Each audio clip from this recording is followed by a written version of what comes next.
Senator, do you think that the challenge in the courts over the hotel-based caucuses is politically motivated or not? I don't know enough about it, honestly. And I don't know the details of the lawsuit. My basic view is we want as many people to be able to participate in the caucus as possible. Senator, generally a political party's platform is designed to not offend people and to give the person who's the nominee something to run on and so on. Would you like to see some meat in it this year? And if so, what would be about 3 or 4 things that you would like to see the party stand for as it comes out of the convention? Well, yes, I would like to see meat in the platform. And secondly, all you have to do is listen to me to know what I think should be in the platform. I mean, everything that I say, our party's saying no to lobbyist money and to these big corporate interest money. Second, the right to organize, which I've spoken about here, is something we should be strong and firmly behind as a party. We should not be the party of big corporate money. That's not the Democratic Party. That's not the party that I believe in. I believe in a Democratic Party that actually represents the American people. And so there's some fundamental things that I would want to see in the platform. I'd have to think more than I can standing here today about exactly what ought to be in it. But yes, it should have real meat in it.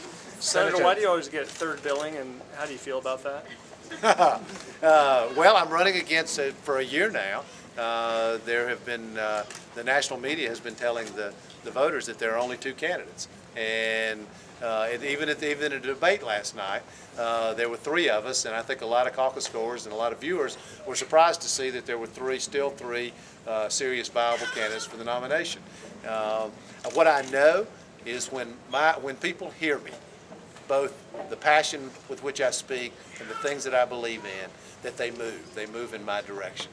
So my challenge is to get heard, and I have to make certain that I get heard, and it's remarkable how much of a fight that is, because it's pretty obvious by now that there are 3 of us that are serious contenders for this Senator, for this nomination. And how do you feel about it? Oh, I think not for me, for the people who I'm speaking for. You know, veterans who are homeless, for the poor, for the disenfranchised, for the forgotten middle class in this country. Their voice needs to be heard. I am their voice. Senator, it seems that not only need to be heard, but it seems also this campaign has become, in large measure, a campaign about first. The first woman, the first black. What's your most potent argument for why people should vote for you as opposed to giving to this symbolism? That there is a huge moral test facing this country that is not specific to any candidate. And that test is whether we're going to give our children a better life than we had. And it is central to my 54 years living on this earth. I have lived it myself. I feel a great responsibility. And I think if we don't have somebody who has the toughness and fight to bring about the change, to make that opportunity available to all Americans, then it'll be very difficult for America to move forward. I would describe it a different way. I think we've had a lot of media focus on celebrity and glitz. And we've got a couple of candidates who've raised over $100 million. Now, I raised this question last night in the debate. You know, when two Democratic candidates are the leading fundraisers from drug companies, there's something wrong with this picture. It's just impossible to believe that these people don't want something for what they're giving. And when a Democratic candidate is raising more corporate lobbyist money than any Republican candidate, something's wrong with this picture. And so that's what I mean when I say it is so important for us to reduce the influence of these corporate lobbyists and give this democracy back to the American people. Senator, you mentioned Social Security tonight.